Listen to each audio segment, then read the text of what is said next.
Hi, I'm Ashley from The Loopy Lamb, and thanks so much for stopping by my channel today. Today we're going to review this book, Crochet Hacking, Repair and Refashion Clothes with Crochet by Emma-Friedlander-Collins.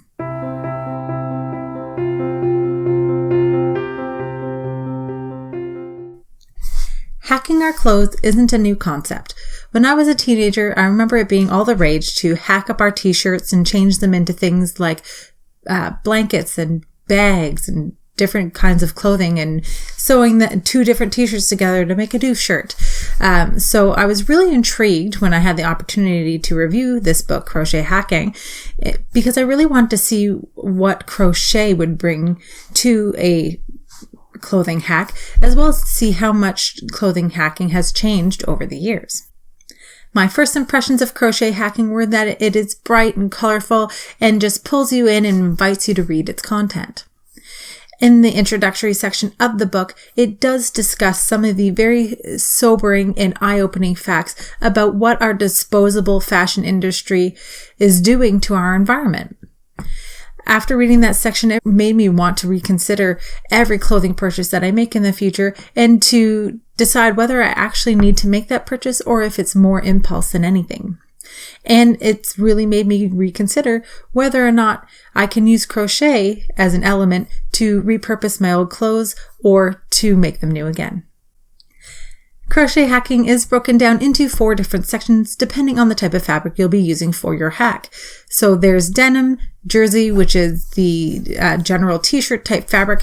There's wool and other fabrics. The other fabric section would include things like foam sandals and different kinds of bags of plastics. I really enjoyed that the book was broken down in this manner because at the beginning of each of those sections, it talks a little bit more about that fabric or material and its impact on the environment. It talks about how you'll be using different tools and different techniques to hack that material and tutorials on how to do those things. I found those sections to be clear. I really liked the facts about its impact on the environment and how you can help the environment by doing some of these hacks. The patterns in crochet hacking are written in the UK terminology, but the US terminology is provided to you in the abbreviation section of each and every pattern. So you're not going to have to go hunting for that in any sort of reference section or anything. It is provided throughout the book, which is handy. The patterns themselves, for the most part, are more like recipes. So they're not going to read every time like your standard pattern. And one pattern I'm referencing specifically is a great pattern for a sweater. And what the author has done with the sweater is they've cut the yoke off the sweater. They've kept the remainder of the sweater and they're replacing the yoke with something more colorful that you're going to crochet. So loved that idea, really liked that pattern, but the pattern reads more like a recipe.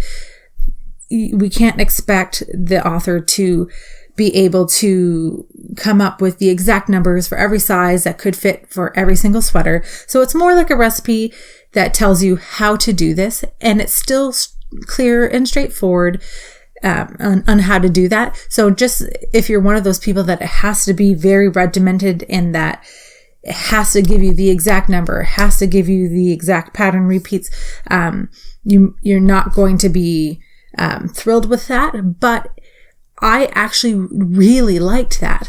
I'm normally one of those people that likes to have everything exactly spelled out for me, so it's clear and simple. But I liked the creativity it gives you and the ability to create something that's unique to you and can fit you personally. One of the patterns in the book that I'm working on is the crochet dungarees. I think they're called the Shishiko Stitch dungarees. That's the pattern name. And I wouldn't personally wear them myself, but my 4-year-old daughter, on the other hand, I'm more than happy to make those for her because I think they'll be adorable. Using the instructions in the pattern, I'm able to do that for her with no more effort than I would be to make it for myself. So I really liked that.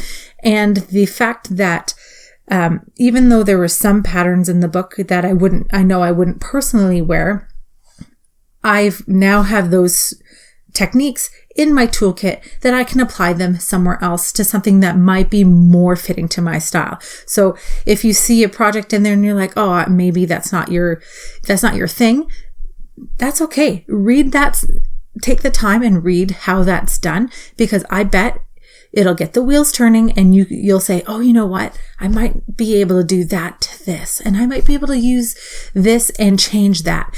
I really liked that about this book, and it really got me thinking about where else can I apply crochet to my wardrobe.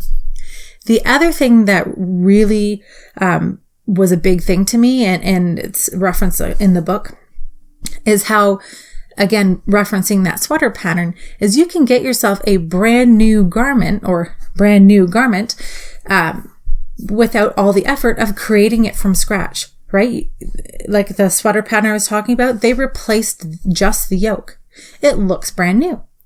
And all she had to do was create the yoke. The rest of the sweater was done for her. So if you're not a person that really likes big projects, or you want a new sweater without all the hassle of starting from the beginning, then you're probably going to want to check that out, because I'm absolutely going to be using that for one of my sweaters that is just, I've stained, but I couldn't get rid of it because I loved it too much. So I can cut that stain out and still keep the rest of the lovely sweater that I love.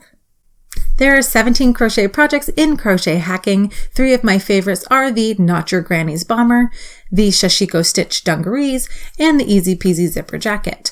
There's a variety of different project styles in the book, things from slippers to bags, and various different clothing and accessory items as well. In my opinion, this book is best suited for intermediate level crocheters or adventurous beginners. Overall, I really enjoyed this book and will be looking at my personal wardrobe in a new way moving forward. I'd like to look at it and see how I can apply more crochet to my wardrobe without all the hassle of starting a new garment from scratch. If you're a crocheter who loves clothes and wants to look at how you can limit your impact on the environment through crochet, then this book might be something you'd be interested in. If you are interested in checking out Crochet Hacking, please check out the description box below, and there will be a link to where you can find the copy of this book. If you enjoyed this video, please hit that like button and please consider subscribing to my channel. For free crochet patterns and tutorials, please check out my blog, theloopylamb.com. Thanks so much for watching, happy hooking, and I'll see you next time.